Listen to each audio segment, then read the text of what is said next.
First of all, thank you for coming to the meeting. This means a lot. The DCMGA board is grateful that you came today to learn more about mushrooms. Also, we have the opportunity to provide information that is meaningful to what we do as master gardeners.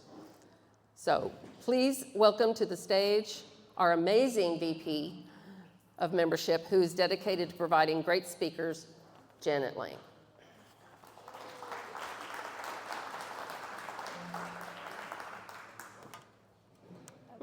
I'll get a mic from you. And you want this? Yeah. Will Jason need this as well for the, oh, he's got one, okay. He's got the automatic one. It's on his back. Okay. Okay. Let's see. Good afternoon, everyone. How are you today? Yeah, everyone's great. Okay, good. We've got a good turnout. Thanks for coming. I like to ask these questions in advance. Has anyone heard of Emery Market Farms or been to visit Emery Market Farms? Raise your hand. Anybody? Yeah? Okay, good. A few of you there. Well, it is my pleasure to introduce our speaker today, Jason Burson. There you go. Founder of Emery Market Gardens in I called it farms, I apologize. Emery Market Gardens in East Texas. A self-described mycophile, which is a lover of fungi. Jason brings a unique blend of experience, including a background in manufacturing, to his work in sustainable agriculture. Founded in 2018, Emery Market Gardens is a gourmet mushroom and sustainably grown produce farm dedicated to cultivating high-quality, flavorful mushrooms and fresh produce while promoting environmentally responsible practices. Jason is a specialty grower and educator focused on small-scale, sustainable food production with a particular expertise in gourmet mushrooms. At Emery Market Gardens, he cultivates a diverse range of mushrooms and vegetables using natural growing methods and that respect the environment. Beyond growing, Jason is passionate about teaching others. I first met Jason last August when I attended one of his seminars at the Ag Building at Hillcrest. Through his farm, he provides not only fresh products, but also educational resources and supplies for aspiring growers, helping to build a community centered around healthy food, sustainability, and exceptional flavor, which we all want. What makes Jason's work especially valuable is his practical, hands-on approach. He has a talent for making complex topics approachable and achievable. I'm going to take exception because I attended his seminar and it was way over my head. I never knew so much was involved in mushrooms and what it does to your house and the outside and how protected it has to be. And he recommended a book. I ordered it, and I don't think I'll ever read it. It is so complex. But anyway, Jason's great. He does make it relatable, let me say that. Whether you're a gardener looking to expand your skills or simply curious about the fascinating world of fungi, today he'll be sharing insights on how to get started growing mushrooms, including methods, materials, and what works best here in North Texas. Please join me in welcoming Jason Burson.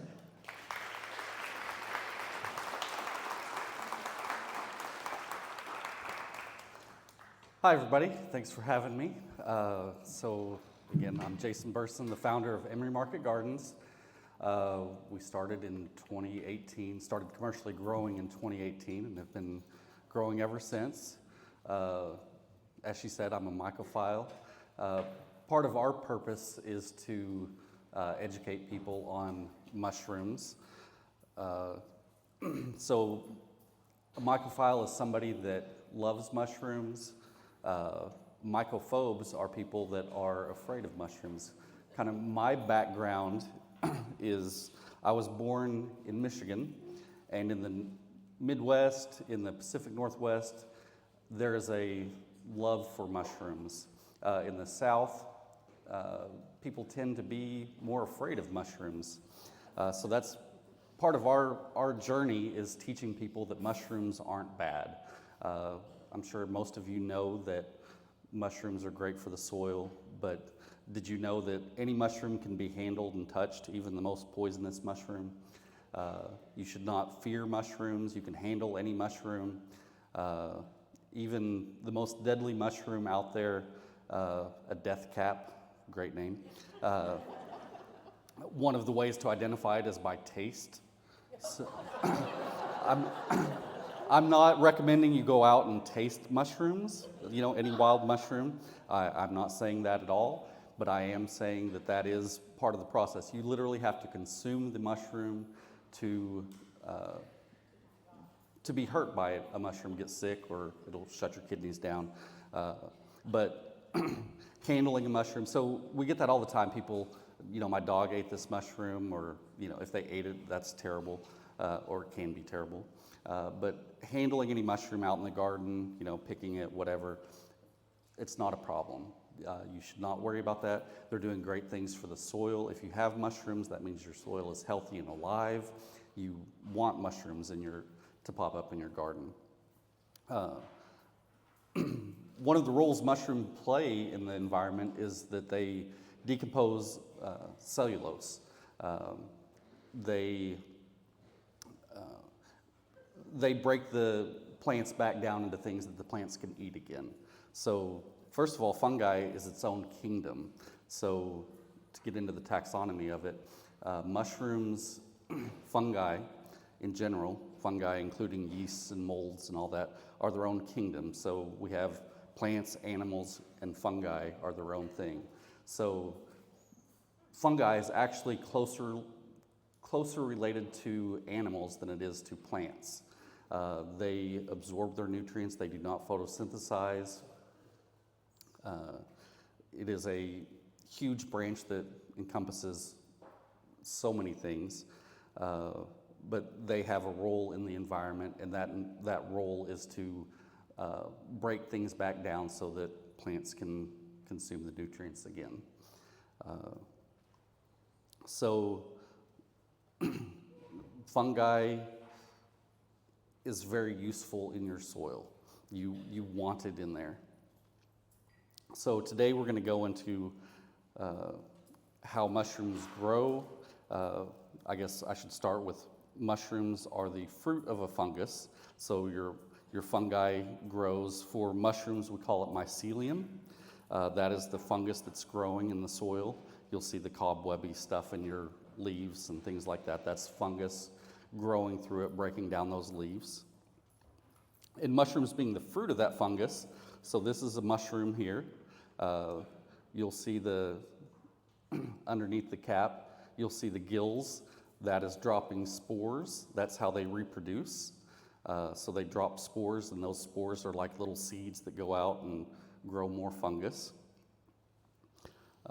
The fungus then grows and does its thing. So when we get into growing mushrooms, these are kind of the stages of growing mushrooms. We'll start with a book. I recommend this book all the time.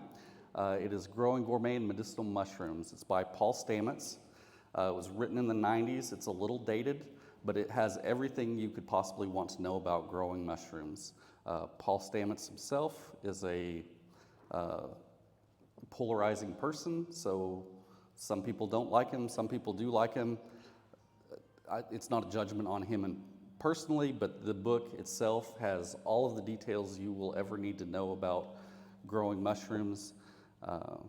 There's a lot of places online you'll go and you'll see all kinds of different things on growing mushrooms. That has all of the details that you would possibly need. So mushrooms being the fruit of a fungus, it's like an apple on an apple tree. So if you pick an apple off of an apple tree, it doesn't kill the tree. If you pick a mushroom out of the soil, it does not kill the mushroom.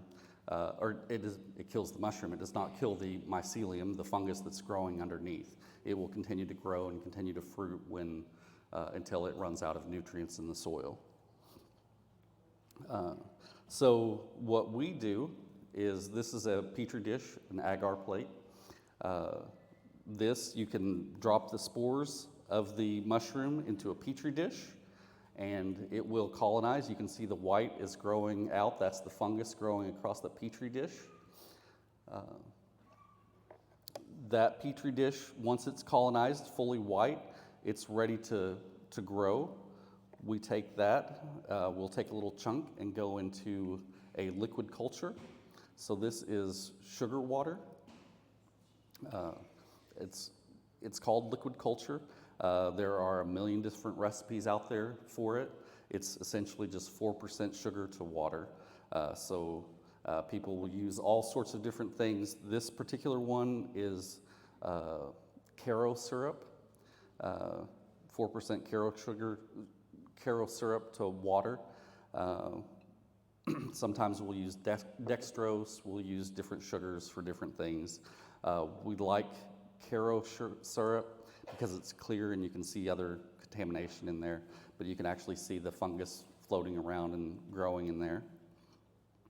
We will take that and inject it into rye grain.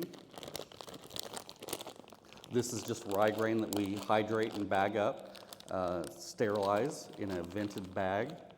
We will inject a small portion of that into the bag.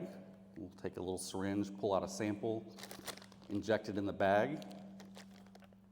It will then grow in the bag. This is the same grain growing through the bag. It's fully colonized, fully white. When it is fully colonized, we'll break that up and put it into substrate. This is substrate. Most gourmet mushrooms are wood lovers, so that's what they're trying to do, is break down wood in nature. This is called Master's Mix. It is 50% hardwood pellets and 50% soybean hulls. We'll use different types of substrates for different mushrooms, but that's kind of a standard out there is Master Mix. Sometimes you'll use soybean hulls, sometimes you'll use wheat bran, you'll do different things. That gets hydrated and sterilized through an autoclave. Some people use a pressure cooker. So the grain gets broken up and mixed into the substrate.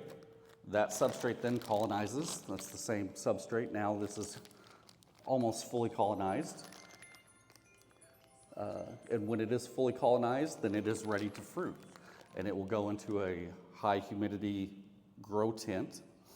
And we open it up and the mushrooms pop out. This is the final fruited mushroom. And when that's ready to be harvested now, so we'll break the whole thing off and put it back in the tent and it will fruit again. The whole process for this is an oyster mushroom. The whole process for an oyster mushroom is probably 90 days, but this final fruiting is probably a week and a half to 2 weeks for it to, once it opens up, to the mushroom popping out. And then another week to a week and a half for another one to pop out. So that's kind of the basics of how commercially cultivated mushrooms are grown. There are a lot of different processes to do it on your own. Anything from making your own grain spawn. This can be scattered out in your garden in a mulch bed, and it will, depending on colonization of other things, it will grow in your garden. People use straw buckets, 5-gallon buckets filled with straw, and they'll put grain spawn in it, and the mushrooms will grow out of that. There's a ton of different ways you can do it. This is the way we do it commercially, but there are a ton of different ways that you can do it yourself at home. If you are interested in mushroom growing, cultivation, one of the starting points is with a grow kit. This is a grow kit that you'll sit on your kitchen counter. You'll open it up and cut an X in it and mist it a few times a day, and in a week or two you'll have mushrooms and get to break it off and grow it again. It's kind of a good starting point for most people. We are not the only people that make grow kits. We like to say ours are the best, but there are plenty of other options out there for grow kits.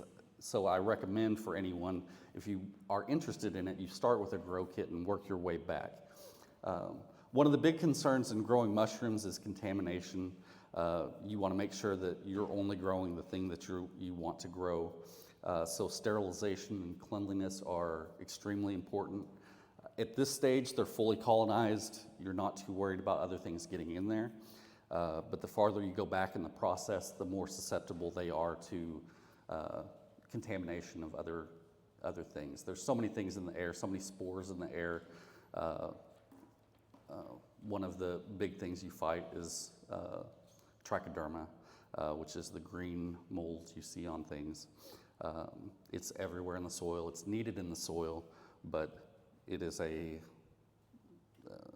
hassle when it comes to mushrooms for sure. So grow kits are the way to start, and then you kind of learn your way working backwards in the process of how you want to grow. Contamination, you're constantly wearing gloves. The farther back you get, you'll even wear masks. You will constantly be using isopropyl alcohol to clean things, 70% alcohol.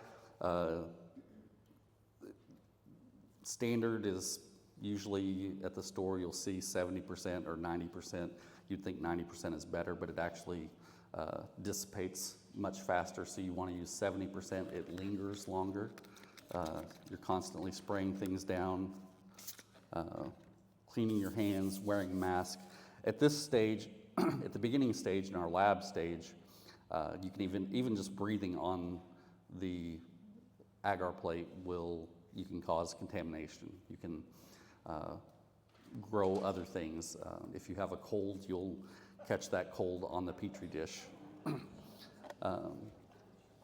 So sterilization of all of the things, keeping it clean. People use HEPA filters,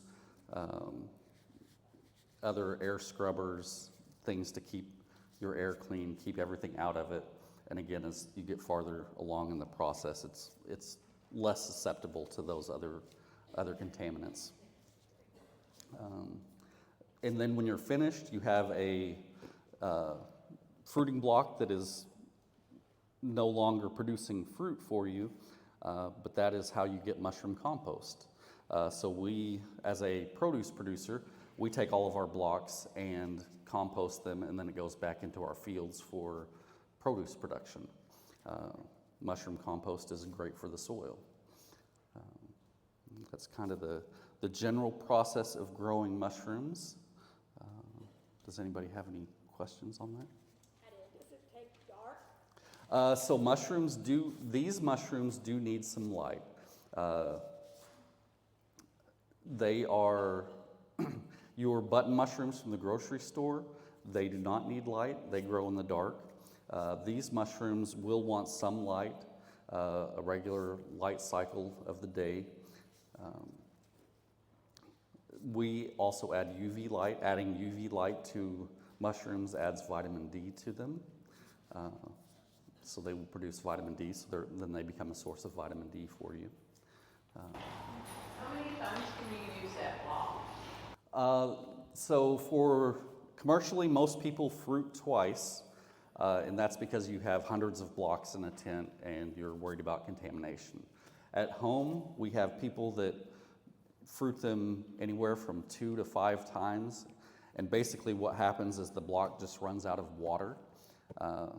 So they will take them and throw them in the garden, and if it rains on it, they'll fruit again in the garden. Sometimes people will rehydrate them, take them in a 5-gallon bucket and soak them overnight to rehydrate it and let it go again. So you can get multiple flushes off of it for sure. So what agar media are you using to initially start that petri dish? We are using There are a couple different kinds. We are using, not potato dextrose. I'm drawing a blank on which plate we use right now. I'll have to get back to you on that. I don't remember. I'll have to look it up. I can't remember off the top of my head. And then when you're testing the mushroom with the spores on that plate, how do you know that you have a sufficient amount of spores on the petri dish? It takes very little. So what happens is it literally takes 2 spores to come together. Like the amount of spores that a mushroom drops is incredible. Even just the ride here, I had it on my passenger seat, and when I moved it off my passenger seat, it was covered with spores. That is a concern when you're growing mushrooms, is the amount of spores. At this point, they're just starting to drop spores. As they curl up, they drop more spores. Good for the curl. The more it curls, the more mature, and it's ready to. It curls up, they'll actually turn up and kind of roll up, and that's when they're dropping spores. So to do a spore print on a mushroom, people will take a piece of foil and set the mushroom on top of it, and then cover it with a bowl or something to keep other contaminants out, and leave it overnight. And in the morning, you'll see a nice pattern spore print underneath it. What color are they? What's that? What color are the spores? That's actually a way to identify mushrooms, is they have different color spores. So that's one of the things when you're trying to identify certain mushrooms that look a lot alike. One of the ways is they will do a spore print on it, and by the color of the spores, it'll tell you what kind of mushroom it is. But then you'll just scrape a little bit off of that onto a petri dish, and it will grow. And you can do that with any wild mushroom. And then you made mention for your sugar water media, and you're taking the syringe. About the amount, how many bags would that make it in? This liquid culture, we do 500 milliliters in a jar at a time when we sterilize it. You can do whatever size you want. We're injecting in about 10 milliliters into the bag. You don't have to use that much. You can buy just liquid culture itself. Usually they'll come in a 10 milliliter syringe, and you can inject in a couple milliliters and it'll still colonize. It's more about the speed of colonization than it is about the quantity. So even a very small amount will colonize, it just slows it down. So the more you put in there, the faster it will colonize the grain. So you can also expand it. So I could take a sample of this and add it to another jar, and then it would grow out in it. Like a serum dilution? Yes, Okay. yeah. So there's some point that it'll break down and won't be strong enough, but you can definitely extend it over and over. Even your grain, you can go grain to grain, break the grain up, and add it to more grain. So Paul Stamets in his book talks about going 10 to 1.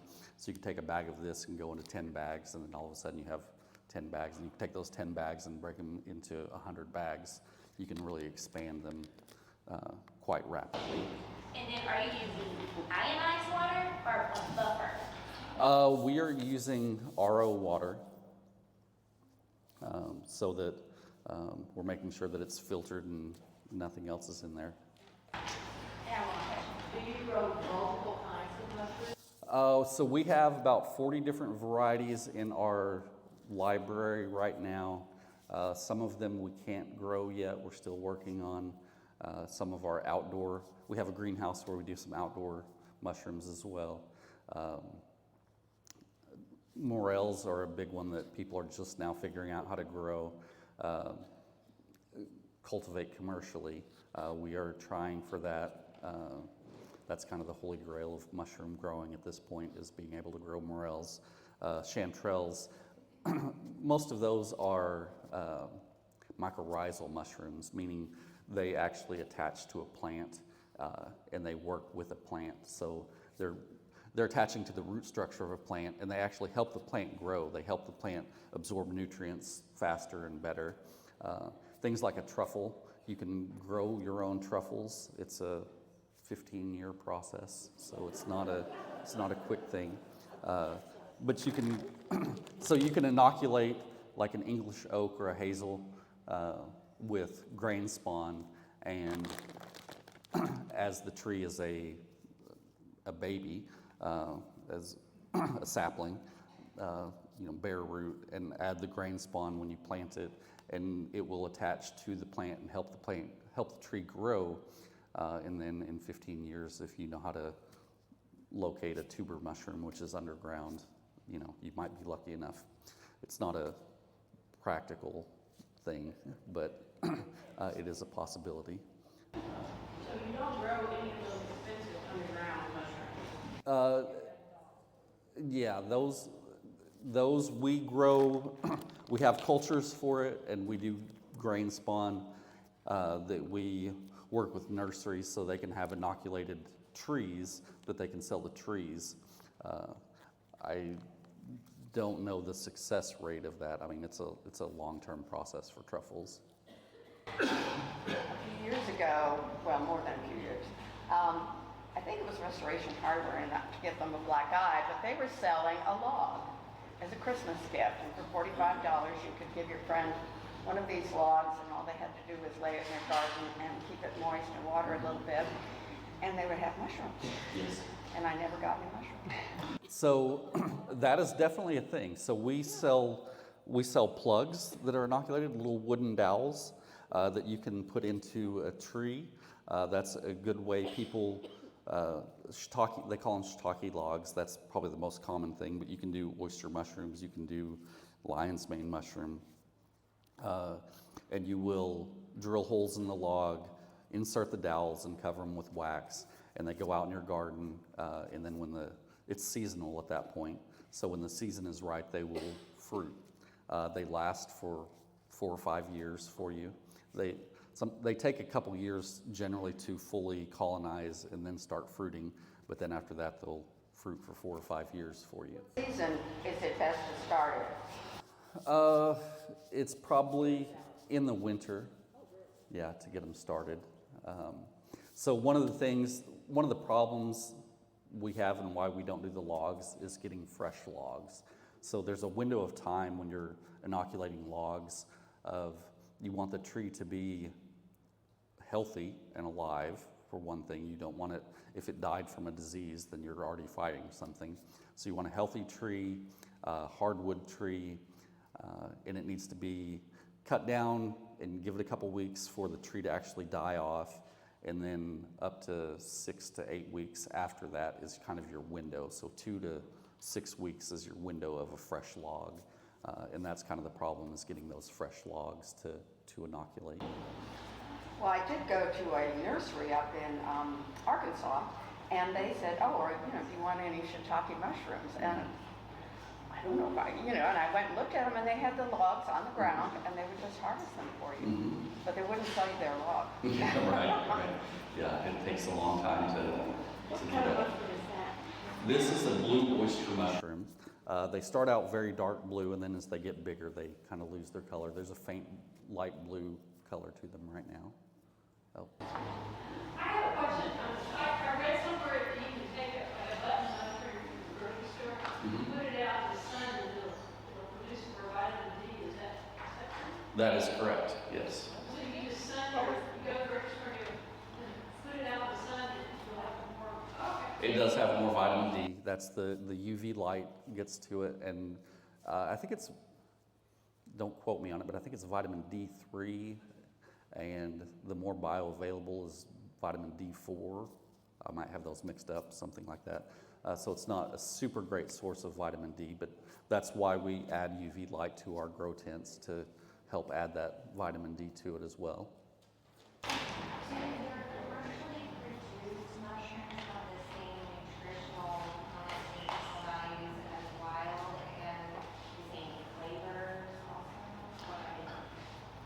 So it depends on the mushroom for sure.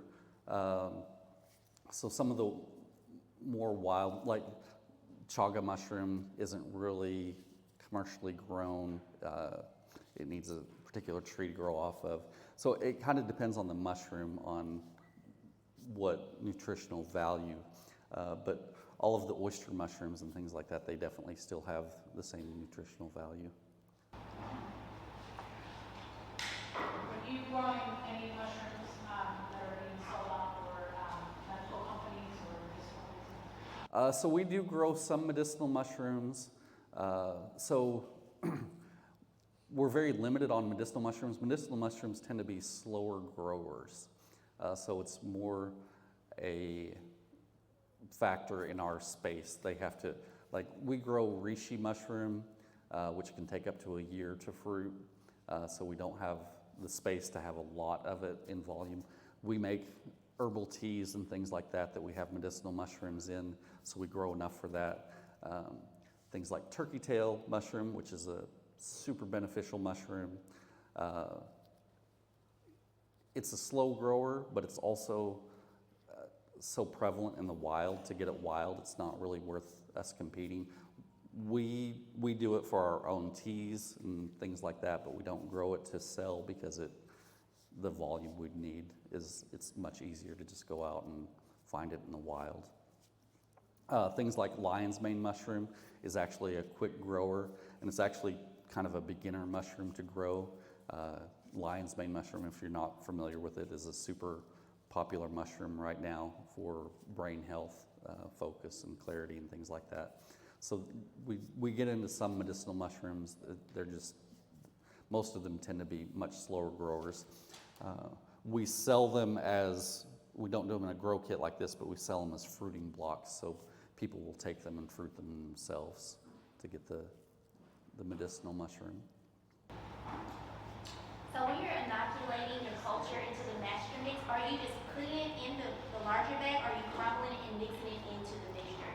You mix it in. So we'll cut the tops off of both in a clean environment, filtered room, and we will break the block up. It doesn't take the full block. We will put, this block will do anywhere from 4 to 10 of these blocks. So this is a 3-pound block, and this is a 10-pound block. And we will just put a small amount. And again, the volume is just about colonization time. So it's not about, a small amount will still colonize this. It just takes more time. And when you add more time to it, then you have to worry about more contaminants, because these are filter bags on here that things still can get through. Contamination can still get through. If they get too much moisture on them, it allows things to get through and cause issues.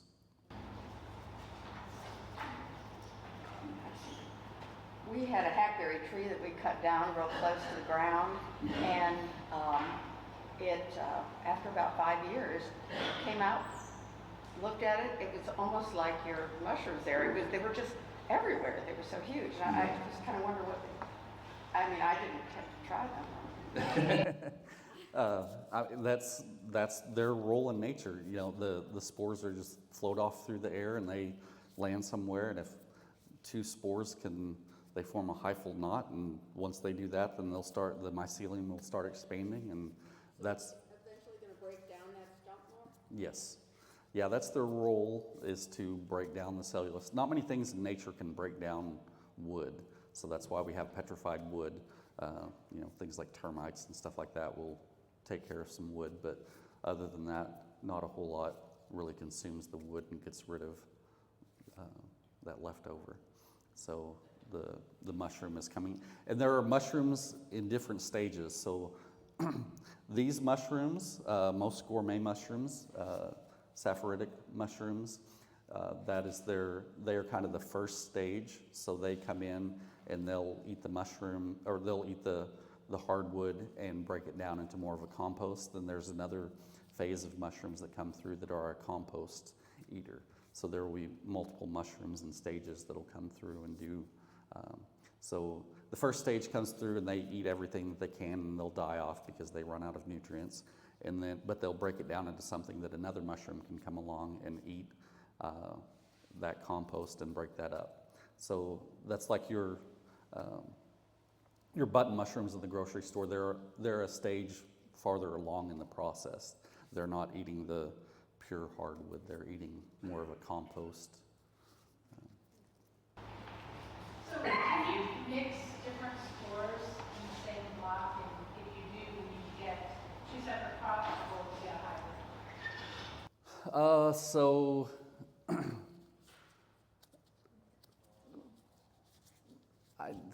I've seen people show blocks that have multiple mushrooms on them. I have not tried it personally. It seems like they would be fighting each other and kind of cause issues that way. But from the spore stage, people will take different, if you can isolate specific spores under a microscope, if you isolate 2 spores from 2 different mushrooms and get them to combine, then you can have a hybrid. We do have some hybrid mushrooms that are mixes. We have a black pearl mushroom, which is a mix of a true Italian oyster and a king trumpet. There are definitely benefits to making hybrid mushrooms. There's a lot of value if you have a lab and you can do that. People pay a lot of money for hybrid mushrooms, so it is a thing. It's just not that common. Jason, if I recall, you said you are kind of particularly interested in composting or meeting some composters in Yes. here. So I think we have some people who have gotten advanced training in that, and then some people in here that may want to visit with you after that really love composting. Yeah. And I remember in your class you said be careful about doing something with composting or using a certain kind of composting for something. Am I wrong about that, or just some kind of cautions that you were talking about? So one of the things that we have a concern about is certain buildups of using too much compost, different salts and things like that we are still studying to see if it has an issue. Like there's a lot of things as a grower that I'm sure you all know that there's just things that people say this is how it's done, and then when you actually get into it and you try it, like there are better ways to do it. So that's one of the things with composting. Like we are trying it right now, and we're trying to find the best avenue to go forward with it to see if there are going to be any issues with using mushroom compost over the long term. Do you tell people to clean, I mean, if they've grown their own, they're harvested it and they're going to eat it, do you just tell them to brush it off? Or anything like that at all? That's one of the things. So a lot of people have been told over the years not to wash your mushrooms, that they'll absorb the water. They can't absorb the water, but mushrooms are 90% water anyway. So if it's an old mushroom, yeah, it might suck up some water, but washing a mushroom isn't a problem.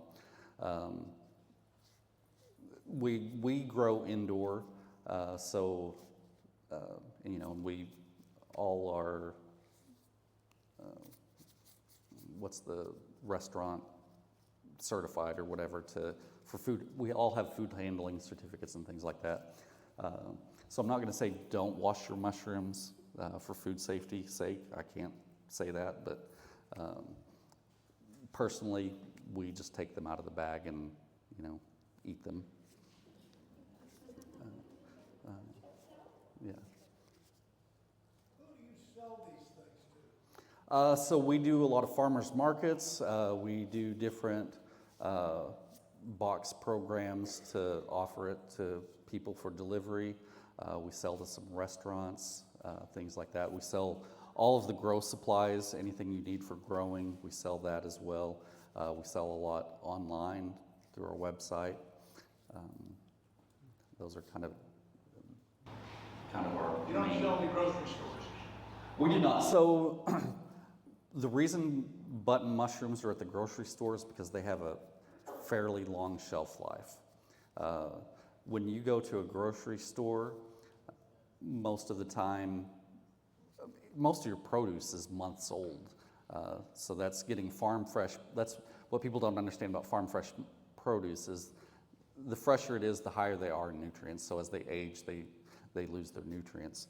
So mushrooms especially have a short shelf life, and that's why in the South I think most people don't like mushrooms as much, is because the shelf life of a mushroom, if it sits on the shelf too long, it gets slimy and it's not a good mushroom, and it's not a mushroom that you like.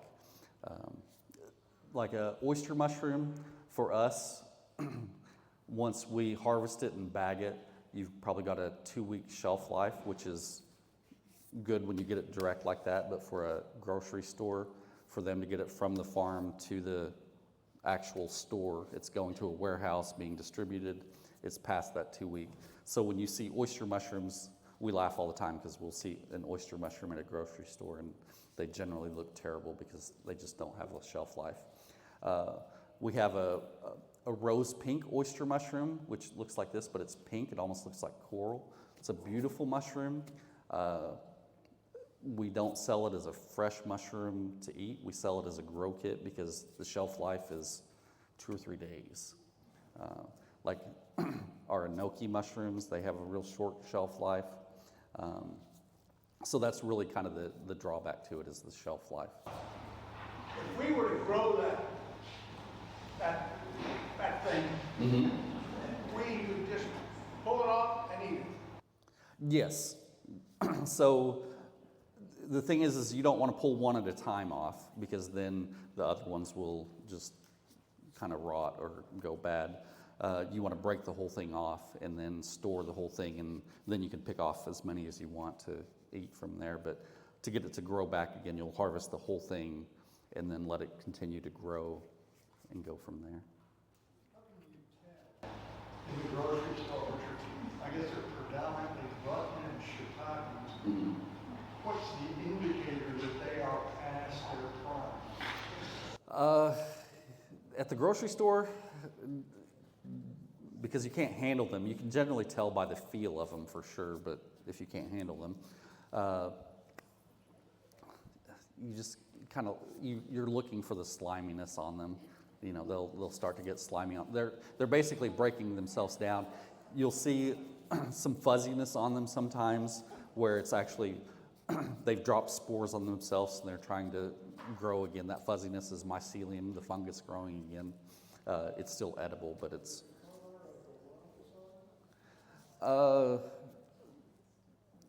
it depends on the mushroom, but they'll it's just the look of them. They don't look as fresh. Yeah. Is your growing garden open to the public? Yes. Yes, it is. So I have a handful of employees. I think I have 3 full-timers and 6 part-timers. I live there. Don't show up at 8 p.m. and expect me to answer the door, though. Our standard business hours are Saturday 9 to 3. Other than that, we just say by appointment, because we're always there, but we have, I think we have 3 acres that we're growing produce on, and different buildings throughout. We have a produce building, we have the mushroom building, all of our greenhouses. People are scattered out around the property. And we do have people stop by and they'll knock on the door to get into our store. It just stays locked. So my card is on the table back there. If any of you want a card that's got my cell phone on it, if you text me and say, hey, we want to come out this day. I would say if you're coming from Dallas, definitely text ahead of time to make sure I'm not in Dallas doing a class or something. But yeah, like during the week, it's not a problem to come by. It's just, we need to know, so we'll come and lock the door for you. Yeah. Are you at any of the Dallas farmers markets? We did good local markets last year. We're not doing it so far this year, and it's more just a manpower issue for having somebody willing to drive all the way to Dallas Saturday morning or Sunday morning. Some mushrooms I've learned you have to cook, you can't eat raw. Can you eat these raw? You can eat these raw. So it depends on the person as well. So some people can't eat certain mushrooms raw. some can. So it like our lion's mane mushroom, that sometimes upsets people's stomach. Any mushroom can give you problems if you eat too much of it. So, and that's actually a big thing. So people will, if you love mushrooms but you don't have mushrooms that often, if you go buy a big bag of mushrooms and fry them all up, you might get an upset stomach from it. It's not necessarily a bad reaction to it, but then you're like, oh, that was a bad mushroom. Well, it's because you just ate too much of one thing without your body being used to it. You know, that is a pretty common thing, because a fried shiitake mushroom is delicious, and you will eat the whole bag and then be like, oh, why did I do that? So that happens. Jason, I think we'll do one more question. Okay. And then Okay. What's the incubation temperature, the ideal incubation temperature? So we keep our incubation room at about 70 degrees. They can go colder, and it just slows down the process. The problem is heat. If they get too hot, then other things like to grow. So if you get above 80, then you get other molds and things like that are really like to take off at those temperatures. So really you're just keeping the temperature down to help it not get contaminated by other things. Mm-hmm. All right. Well, that's it. Thank you, Pat. I want to thank you for coming. Thank you very much. Appreciate it. Thank you. Learned a lot about mushrooms. I don't think I'll grow any. I'm the only person in my family that likes mushrooms. So anyway, what a great thing you have. Okay. You have some grow boxes, I think, in the back. Correct. And how much are they? $40. $40. They pay you? Okay. Pay him if you want one. Okay? Okay, thank you.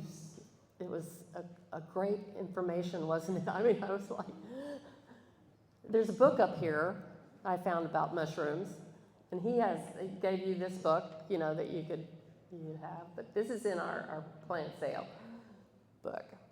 Okay.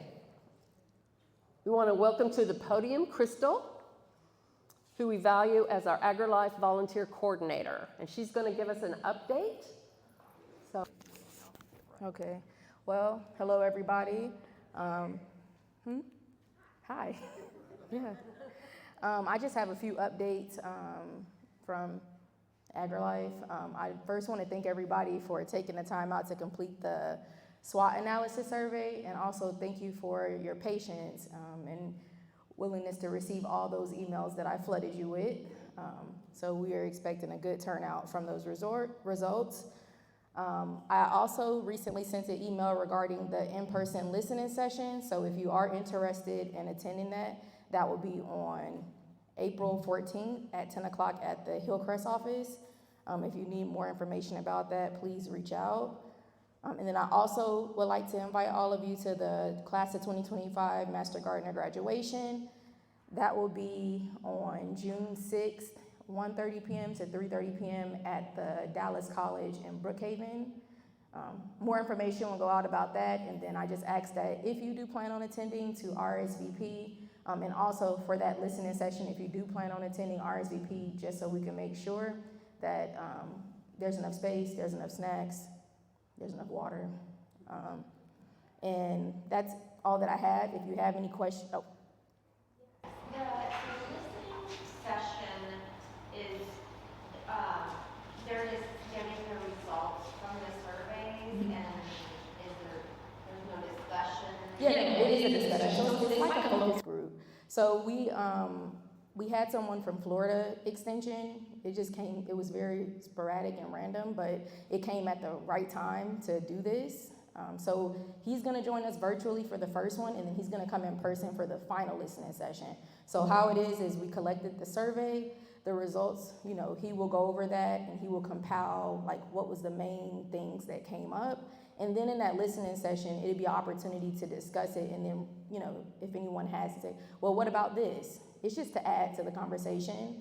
And then based on that, all that information will be put together, compiled for a final listening session with action steps. So basically, in 2 weeks, this is what we plan on doing, in 3 weeks or 4 weeks, to put together a plan to kind of, whatever you all shared, we want to make sure that we are implementing that to make this a program that you're proud to continue to be a part of. Yes. We get hours for filling out the survey or coming in person? So for filling out the survey, there wasn't hours, but for coming in person, and also there'll be an opportunity, if you're not able to make it in person, to join virtually. You can acquire hours for doing that. Just make sure just put it under AgriLife support. So it accounts towards not continuing education, but your volunteer hours. And speaking of volunteer hours, we are nearing the end of the first quarter, if not already end. I can't keep up with which quarter, when does it end. But if you need any volunteer opportunities, if you feel like I'm struggling with getting my hours, or again, if you have any questions, please reach out to me, give me a call, and I'll be happy to help with whatever you need help with. Any other questions? Okay, thank you. We get all these microphones ready. Guess what's happening? The garden tour. Yes, so first want to give it to Hank. So he's got one of these, and then I can.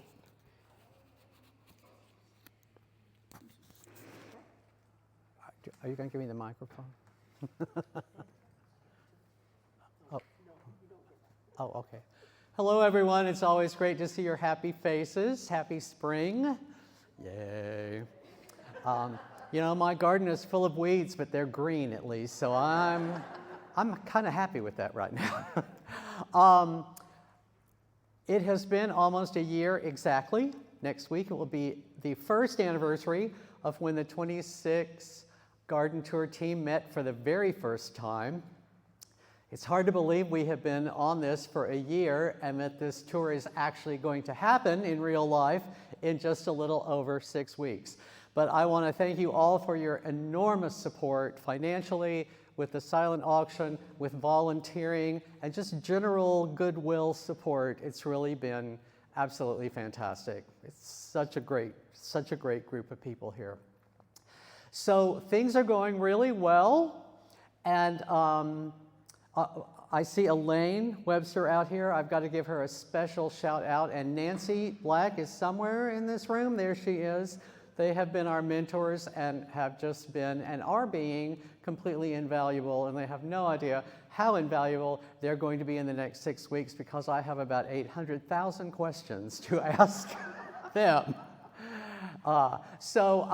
Lisa is going to talk for a minute about volunteer opportunities. I've been getting a lot of questions about volunteering. She and Tamisha will be providing training and safety and all kinds of stuff for the gardens. So don't be fearful that you're going to show up the day of and think like, well, I don't know what to do, or I don't know what to say. You'll be an old pro by that point. And then after Lisa talks, Shay is going to talk a little bit about the silent auction, and then she'll give the microphone back to me, and I'll do my best to answer any questions that you might have. Lisa. The city parks need volunteers, so we still need people there, and we need you to buy tickets, take home a sign, tell your neighbors, stop the dog walkers as they walk past your house. I did that yesterday, and she bought a ticket. So tell everyone. This is our major fundraiser that helps support everybody's projects. So let's make it as successful as it possibly can. Thank you.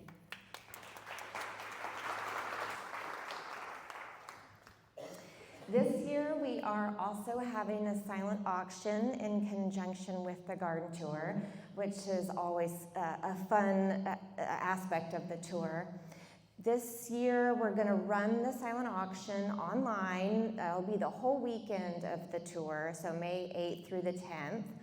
And so bidding will all be online, and we'll send out all the information that you need for the website so that you can bid.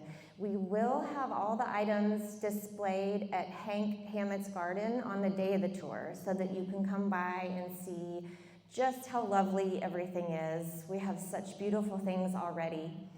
We are still taking donations, and that's really why I'm here today, is to ask if anybody is interested in supporting the silent auction with a donation.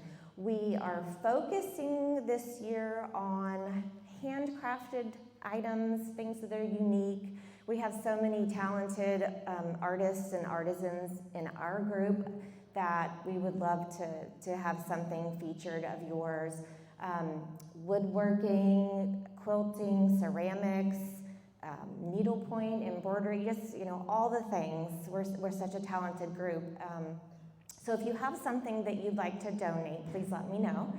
And I'll be at the back of the room today before you leave, so you can ask me questions, and I can give you more info. We also are putting together some garden-themed baskets that will have lots of different items in, things that are like, you know, pollinator gardening, bird enthusiasts, even after garden spa care, just some, you know, some fun things that have things in there you never knew you needed but you really want. And so if you have any businesses, or you yourself would like to donate something for those baskets, that'd be wonderful. We've even had people give us just, you know, here's $50 to buy things to put into those baskets, which is hugely helpful also. We have educational opportunities and some really interesting things that you will not find anywhere else. So I hope you will definitely come and shop our silent auction. But if anybody would like to ask questions about donating, I'll be here today. Tamisha, did you want to say something else? The items, we are accepting things until April 17th, thank you, because we just want to make sure we can get all the information in and get them photographed and uploaded online. Any questions about the silent auction? Okay, it's going to be great, thank you. Thank you, Shay.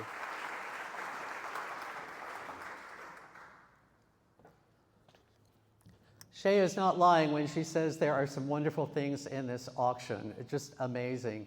Glenn's wife has made a quilt that is like, get on there and bid on that thing fast. Barbara. When do you want us to put these signs out at the locations? Is that for Carol Rabarski's or your own garden? You can take it to Carol's. I think they can go out. Yeah, right. I think any time. I think we can put them out now. We're 6 weeks away. It's maybe a little early, but why not? You know, why not? Speaking of those, at the back, if you haven't already, please pick up a garden sign. You can pick up one for you, one for your neighbor down the street, one for the person you don't know 2 blocks away, and everything. We want to see how many of these things we can get out. And there are also some little flyers. Carrie, could you hold that up? Elaine, thank you. In acrylic stands. Ann Huntington has done those. I think they look wonderful. So much nicer than a big old stack.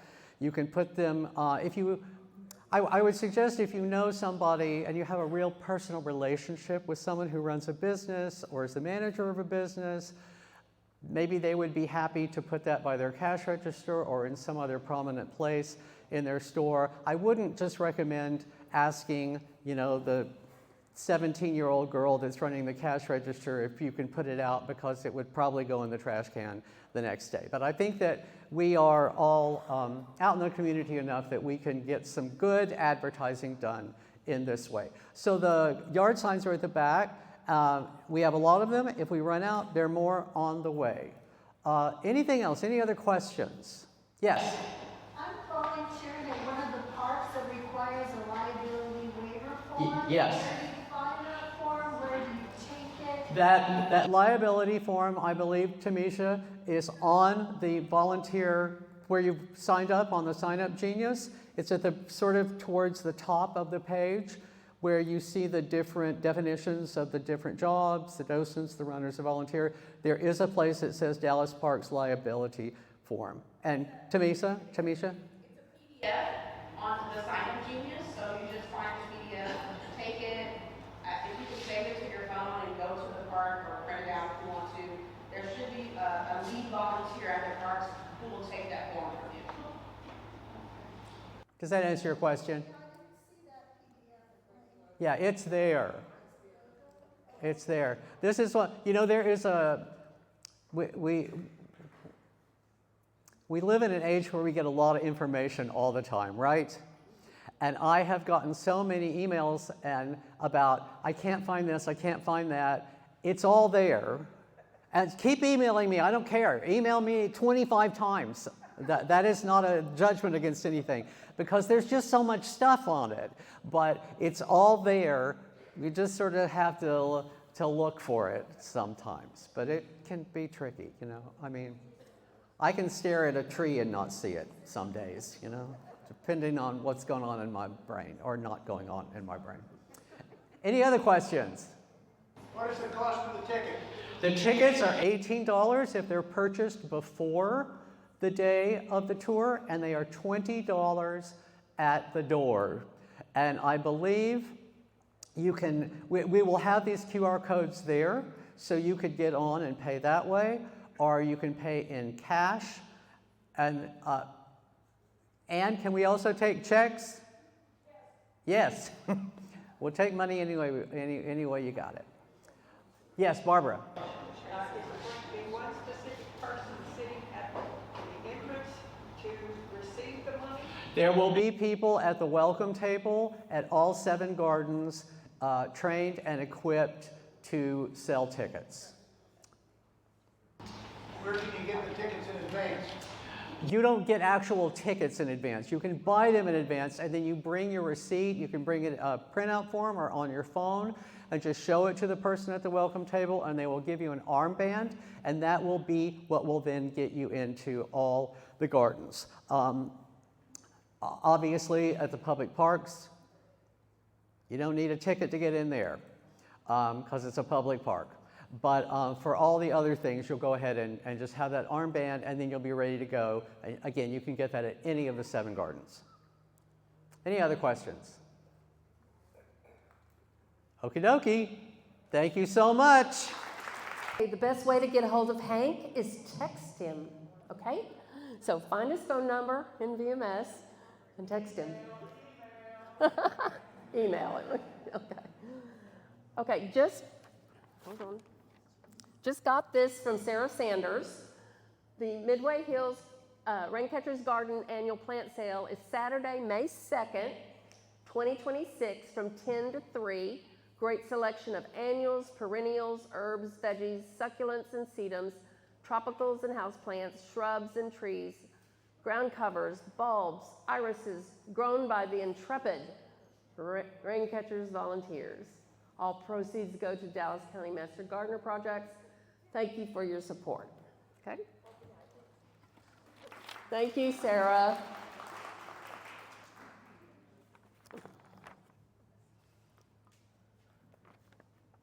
Okay, I'd like to welcome to the podium Carrie Silver, who needs your help to write articles for the DCMGA Urban Trail public newsletter. Hey y'all, anybody need volunteer hours? So this is a way to do it from your desk. All of you guys have wonderful expertise and an hour of time. All of the articles need to be, they need to reference either some EDU site, preferably AgriLife or Texas A&M. Who's signed up? Who gets the newsletter already? Okay. Who? Yes? Is this replacing something else, or is this a new thing? So thank you for asking that. So it is a continuation of Grow, Know, and Go. We rebranded it and are doing it a little bit differently, but it's the same publication published by we Dallas County Master Gardeners. And if we were getting that one, will we automatically get this one, or do we? You should already be getting it. So it should be, if you were getting the other one, we use the exact same list. So that hasn't changed. Yeah, so you can just scan the QR code. If you have scanned it before and were unsuccessful at getting through, it's because I did a bad QR code. But this is a good QR code. So please go ahead and sign up. But we're looking for, the articles that are of interest. The audience is any gardener in North Texas. So we are using it as a way to educate the public. And it's one more way that we do the work that we do. So please write, send me, or Georgianne. Georgianne wasn't here today, but send one of us your ideas for articles and make sure that you communicate with us and that we have agreed on timing. There is a little bit of lead time, so we need to, and then we have just a limited number of articles in each issue. Beverly. So is this PKS? PKS, thank you, yes. It's PKS both for your research and your writing. And so you should have those .edu resources in your references in the article, and then we also want a little bio about you. So you should have gotten one on March 16th. If you didn't get the March 16th one and you want to, please just send me an email or go ahead and sign up. You'll get a special issue. Is Hank still here? You'll get a special issue on April 1st. Be on the lookout for that. That highlights all of the gardens that will be in the tour. Other questions? Thank you. We've got a lot of stuff going on. I want to recognize, I want everyone to be aware of what advanced training is, okay? I want to recognize Amy Monroe and Mark Jones, who completed the propagation advanced training recently. Can you please stand? Give them. Come on, Mark.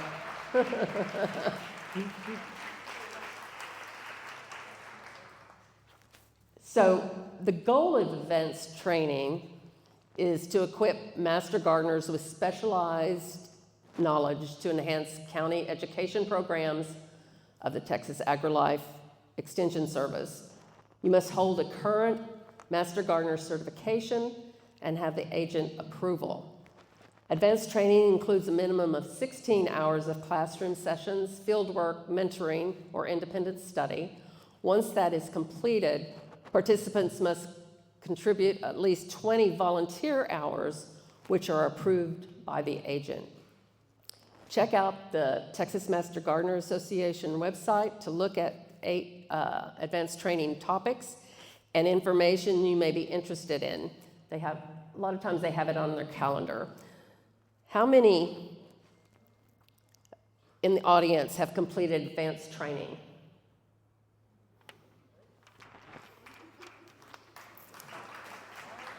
Good for you. I used to call them my tree team. That's when we went and did TDG's 360 trees and identified them. It was a little longer than what you would expect because we couldn't do it in the winter when we had no leaves, and we couldn't do it in the rain, so we just got through it. So anyway, thank you. On the DCMGA website, if you scroll all the way down the home page, just keep going, that's where you'll find the advanced training information. Okay?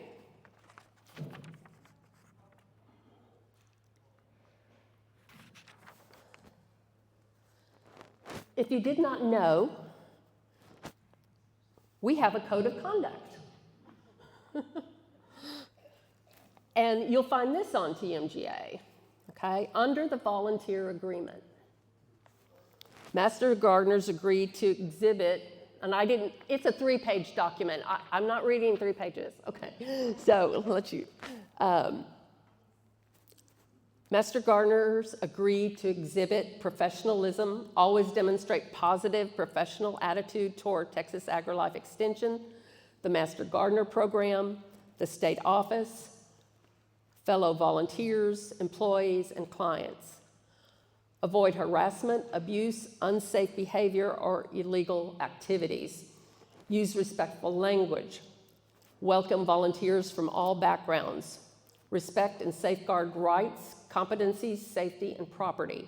Provide unbiased service to the public, regardless of socioeconomic level, race, color, sex, gender, identity, disability, religion, age, or national origin. We all need to uphold these standards, which includes Texas AgriLife Extension employees, master gardeners, and interns. We are all held accountable, even if we get upset, okay? But anyway. If you want to read the whole document, go to Texas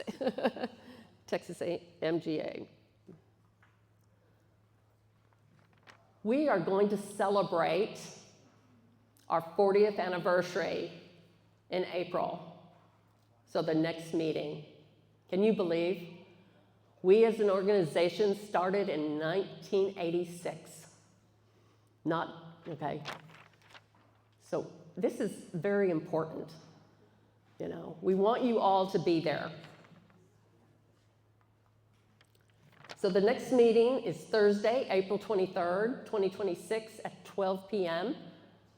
It's the 4th DCMGA anniversary and Volunteer Appreciation Month. A complimentary lunch is provided, okay? The speaker, and listen to this is the best thing part of it, is Catherine Wells. Who was she? She's the immediate past president of the Texas Master Gardener Association and the former president of Denton County Master Gardener Association. Her topic will be, let's talk birdie. Create a feather-friendly fly zone. Location, we're going back to Highland Park Presbyterian Church, Elliott Hall. So you've been there, and hopefully we'll see you there. Okay, any questions about that? Okay. Oh. This is going to be an auction item, and it was the cookbook that we originally did that's out of production. This is going to be on the auction, so I just want people to know. Silent auction. This is our original A Year on the Plate. If you've got this, you know, or don't have it, you want to get one, okay? So go to the silent auction and purchase it, okay? I still have mine.